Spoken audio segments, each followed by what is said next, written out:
તમને એમ કે એ તમારી સાથે લગ્ન કરશે, પણ તમને ખબર નથી, પણ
દઈશ ને એટલે કઈ ભેટ કોની છે ને એ મારા કેટલો પ્રેમ છે.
મથુરાની સંપત્તિમાં રસ. એને રસ છે તો કેવળ કૃષ્ણમાં. જ્યાં સુધી કૃષ્ણ મથુરામાં છે ત્યાં સુધી એ આપણે આવી જ રીતે યુદ્ધ કરતા જવા પડશે. અને આ યુદ્ધ કર્યા જેના લીધે કરી મથુરાની આર્થિક સ્થિતિ ખરાબ થતી જઈ રહી છે.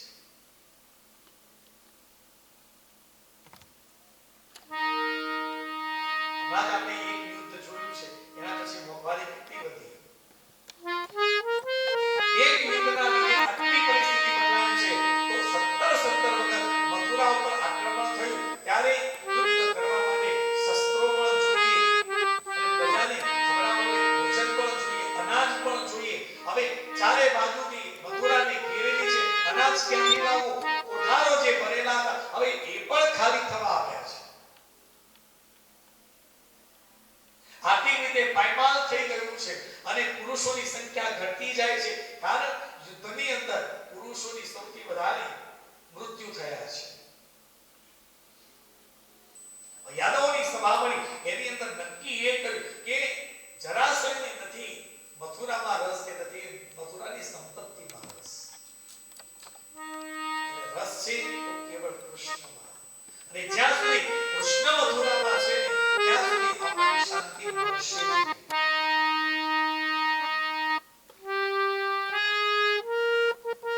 યાદવોએ કહ્યું છે જો મથુરાના યાદવોએ મથુરામાં શાંતિથી રહેવું હોય કૃષ્ણને કહો તો મથુરા છોડીને ચાલ્યો જાય. જ્યાં વાત થઈ ત્યારે પરમાત્માના મુખ ઉપર સ્મિત આવે છે. વાહ, શું સમાજ છે સાહેબ. જ્યારે યાદવો આ કંસના પરિતાપથી ગભરાયેલા હતા, ડરેલા હતા, ત્યારે કેટલી મહેનત કરી, જીવને જોખમમાં રાખી અને મેં કંસને માર્યો. અને કંસના પરિતાપથી બધા જે યાદવ દૂર ગયેલા હતા એ બધાને મેં ભેગા કર્યા કે આપણે બધા સાથે રહીએ, સાથે રહીશું, કઈ પણ હસ્તે મુશ્કેલીનો સામનો આપણે સાથે મળીને કરીશું. બધાને ભેગા કર્યા, બધા શાંતિથી રહેવા લાગ્યા. હવે જરાસંઘે આક્રમણ કર્યું.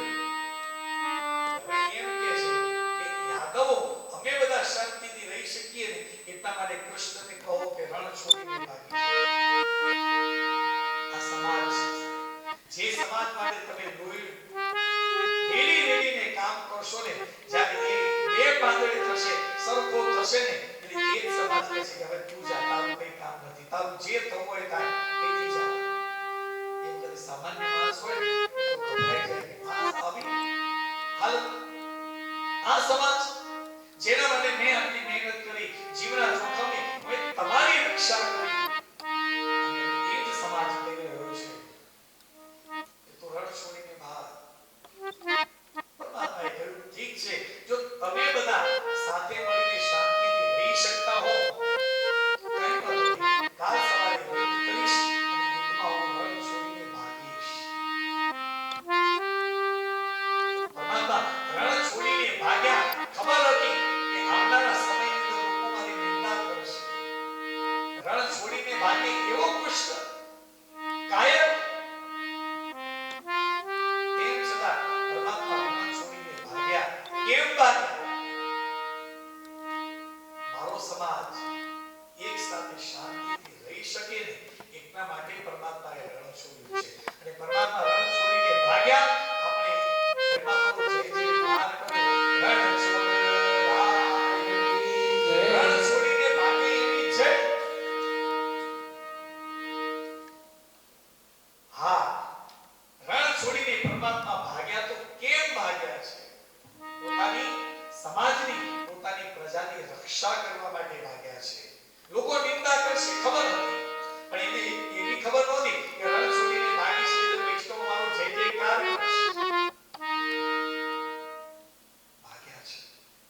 રાજાનો બફર સ્ટેટ તરીકે ઉપયોગ કર્યો છે.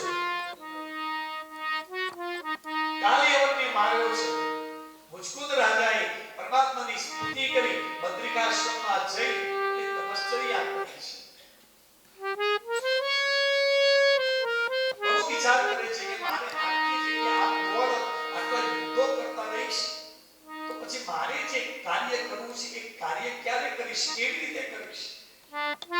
ધર્મ સંસ્થાપનાનું એક કાર્ય કરવા માટે કોઈ એક જગ્યાએ મારે સ્થિર થવું પડશે. આ દોડાદોડ કરીશ તો મારું કાર્ય નહીં કરી શકું. મારે જે કોઈ સર્જનાત્મક પ્રવૃત્તિ કરવી છે કે એના માટે મારે કોઈ એક જગ્યાએ સ્થિર થવું પડશે. મારે મારું પોતાનું રાજ્ય બનાવવું, પોતાનું નગર બનાવવા માટે એક જગ્યા શોધી રહેલા હતા અને એમની એક વાલીદુર્ગ નામની જગ્યા હતી. એમને પસંદ પડી છે કે આ ત્રણે બાજુથી દરિયો છે અને એક જ બાજુથી ભૂમિ છે. એરિયા વાલીદુર્ગ નામનો પ્રદેશ પસંદ કર્યો છે જેને આપણે દ્વારિકા તરીકે ઓળખીએ છીએ. ત્રણ બાજુ દરિયો છે. તે દરિયાની એ વખતે દરિયામાં પાણીની અંદર યુદ્ધો થતા નહીં. ભગવાન વિચાર કરે છે કે ત્રણ બાજુ તો શાંતિ, એક બાજુ તો કૂટી રહીશું. તમે જો મથુરા જે છે એ ભારતના સેન્ટરમાં છે. કોઈ પણ રાજા ગમે તે દિશામાંથી આવે યુદ્ધ માટે તૈયાર જ રહેવું પડે. દ્વારિકા એવી જગ્યા છે કે ત્રણ બાજુ દરિયો છે. ભગવાને આપો શાંતિ વાલીદુર્ગ નામનો જગ્યાને પસંદ કરી છે.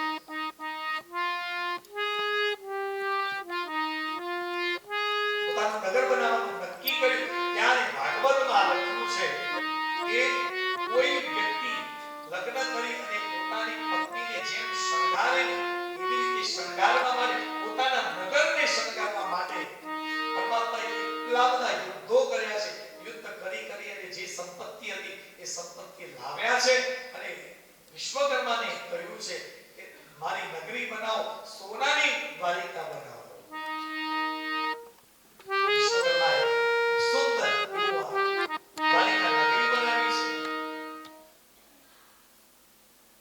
મહેલ નગરી બનાવી.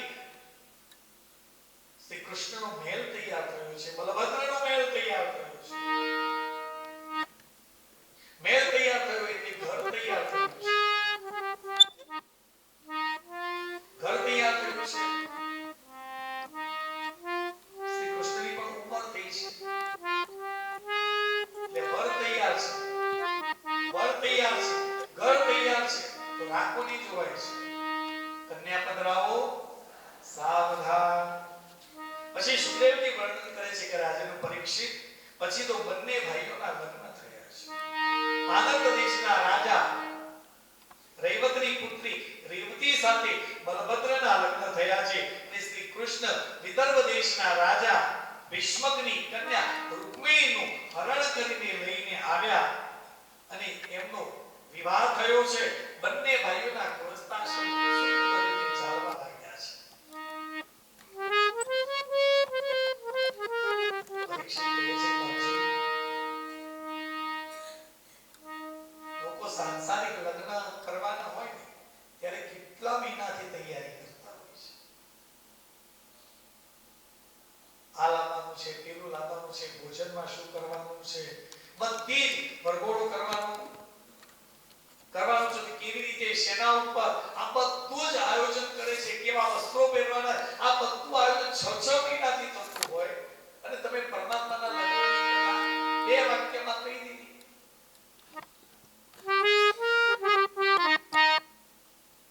જે સુખદેવજીએ કહ્યું પોણા 12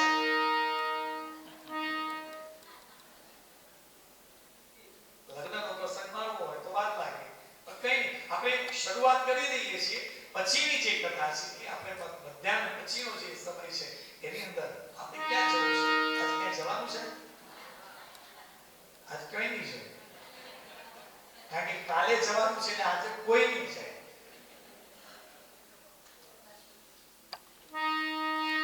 સુખદેવજી કહે છે પરીક્ષિતની આ જિજ્ઞાસા વૃત્તિ તે પ્રસન્ન થયેલા સુખદેવજી વર્ણન કરે છે કે રાજન શ્રી કૃષ્ણ રૂકમણીના વિવાહ પ્રસંગ ભૂતની થયો. વિદર્ભ દેશના રાજા છે ભીષ્મ. તેને 5 પુત્રો છે. આ 5 પુત્રોની અંદર સૌથી મોટો જે પુત્ર છે જેનું નામ છે રૂકમી. અને બીજા જે 4 ભાઈઓ છે એના અનુક્રમે નામ છે રૂકમરથ, રૂકમવાહુ, રૂકમકેશી અને રૂકમમાલી. અને રૂકમી મોટો ભાઈ છે. 5 ભાઈઓ છે અને 5 ભાઈઓ વચ્ચે એક બેન છે. એનું નામ છે રૂકમિણી. આ 5 ભાઈઓને બેન પ્રત્યે બહુ જ પ્રેમ છે. આ રૂકમિણી નાનપણથી ખૂબ સુંદર છે. સૌંદર્યવાન છે, સાથે સાથે બુદ્ધિમાન પણ છે. શ્રીમદ ભાગવતની અંદર રૂકમિણીજી એ સ્વયં લક્ષ્મીજીનું સ્વરૂપ છે.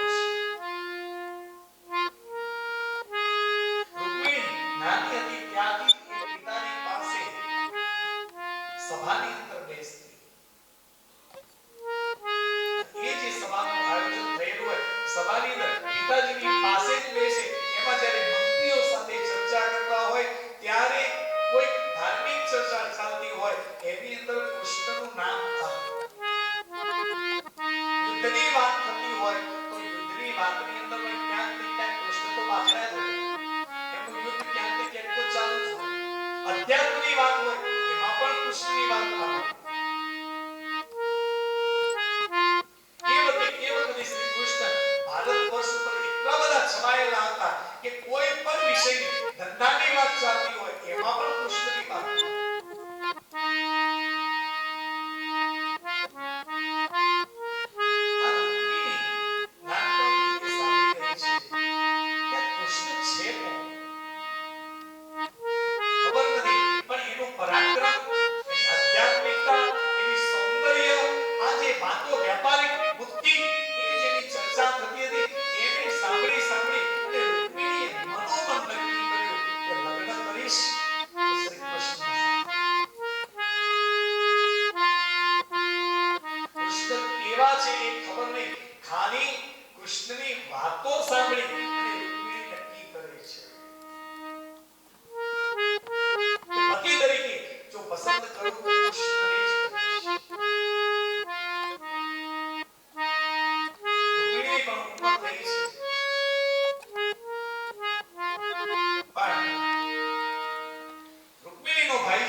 પોતાની જાતે પસંદ કરવા.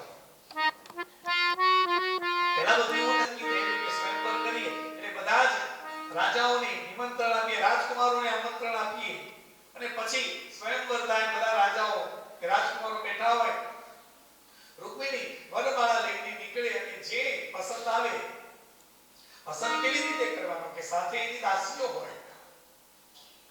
જે કોઈ પણ રાજાની સમક્ષ જઈને ઉભા રહો તરત એ દાસીઓ એ રાજા વિશે તમને જણાવે કે રાજા ક્યાંનો છે, એના પિતા કોણ છે, એ કયા દેશનો છે, એને કેટલા યુદ્ધો જીત્યા છે, એની પાસે સંપત્તિ કેટલી છે, આ બધું કે અને કેવો લાગે છે કે સામે દેખાય છે ગમે પહેરાવી દો. પહેલા આવી રીતે સ્વયંવર કરતા. પહેલા તો નક્કી એમ થયું કે સ્વયંવર કરીશું એમાં જે પસંદ પડે એને લગ્ન કરશે. પણ રૂકમિણીને ખબર પડી કે જો સ્વયંવર કરીએ તો સ્વયંવરને કૃષ્ણ પણ આવે અને એ કૃષ્ણને જો વરમાળા પહેરાવે એ મને ગમે નહીં. કારણ કે રૂકમિણી જે છે ને એ કૃષ્ણનો વિરોધી હતો. એ દુર્યોધન, શિશુપાલ, દુશાસન, શકુનીની ગેંગનો માણસ હતો. એ તો વિચારે જ નહીં કે એ શ્રી કૃષ્ણ સાથે લગ્ન કરે.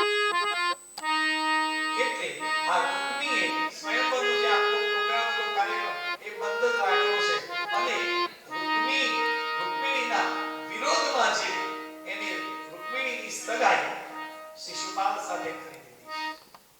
રૂકમિણી કે હું લગ્ન કરીશ તો શ્રી કૃષ્ણ સાથે, બીજા કોઈની સાથે લગ્ન નહીં કરો. ત્યારે રૂકમિણી કહે છે કે ના, તું કહીશ બીજા કોઈની સાથે તારા લગ્ન કરાવીશ, પણ શ્રી કૃષ્ણ સાથે હું ક્યારેય નહીં.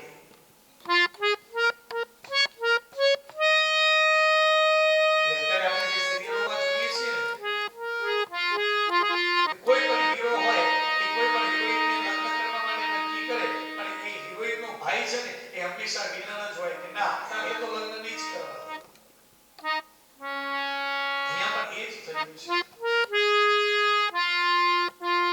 રૂકમિણી કહે છે કે લગ્ન કરીશ તો શ્રી કૃષ્ણ સાથે, અને રૂકમિણી કહે છે ને બીજા બધાની સાથે લગ્ન કરાવીશ, કૃષ્ણ સાથે તો ક્યારે. હવે શું કરું? આ બાજુ પત્રિકાઓ છપાઈ ગઈ છે.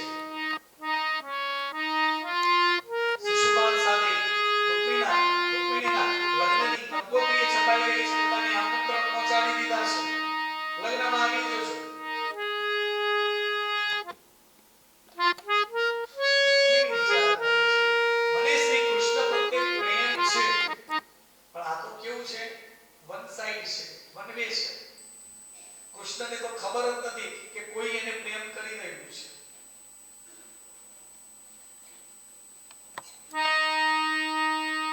ત્યારે આ રૂકમિણી પરમાત્મા શ્રી કૃષ્ણને એક પત્ર લખ્યો છે, જેને ભાગવતની અંદર રૂકમિણીનો પ્રેમ પત્ર તરીકે ઓળખાય છે. આ દુનિયાનો પહેલો પ્રેમ પત્ર છે.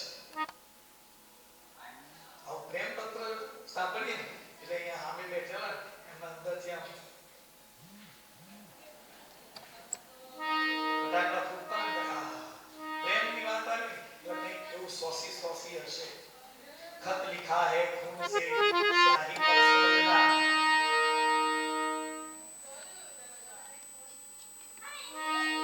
आजकल आपका आना जाना बंद है, आप नाराज है या डाक खाना बंद है. આવી બધી એક શાયરીઓ કઈ લખ્યો છે.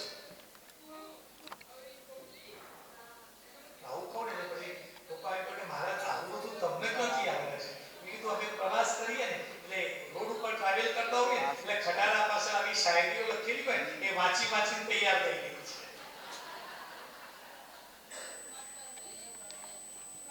ઓકે ના રૂકમિણીના પરમાત્મા સાથેના લગ્ન એ જીવાત્માના પરમાત્મા સાથેના લગ્નની કથા છે. રૂકમિણી ખૂબ હોશિયાર છે, બુદ્ધિશાળી છે. એને એક પત્ર એ પત્ર સુદેવના બ્રાહ્મણને બોલાવ્યા અને કહ્યું છે કે દેવ આ પત્ર જે છે આપ લઈ દ્વારકા જાઓ અને દ્વારિકાધીશના હાથની અંદર આ પત્ર આપો. સુદેવે કહ્યું છે કે ઠીક છે વિરાટ, એમ કહી આ પત્ર લઈ આ સુદેવ જે છે ને 7 દિવસની મુસાફરી કરી દ્વારિકા પહોંચે છે. દ્વારિકામાં ગયા, દ્વારિકાના નગરમાં જઈને પૂછ્યું કે શ્રી કૃષ્ણનો મહેલ કયો? કૃષ્ણના મહેલની ખબર પડી છે. કૃષ્ણના મહેલ પર ગયા છે અને જઈ શ્રી કૃષ્ણ જે જગ્યાએ વિરાજમાન હતા ત્યાં જઈ એમને આ પત્ર આપ્યો છે.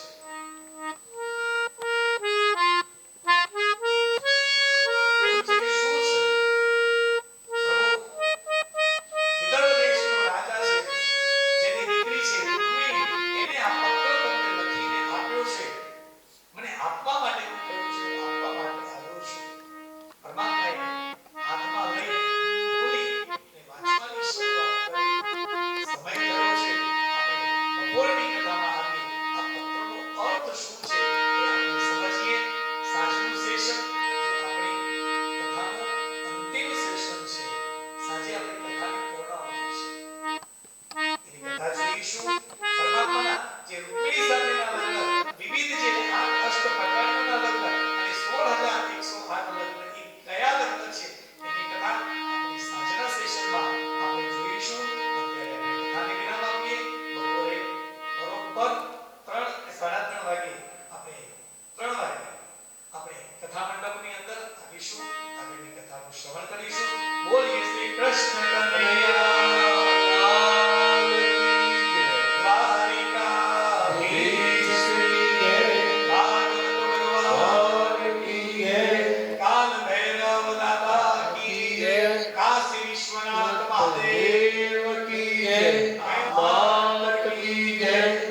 હવે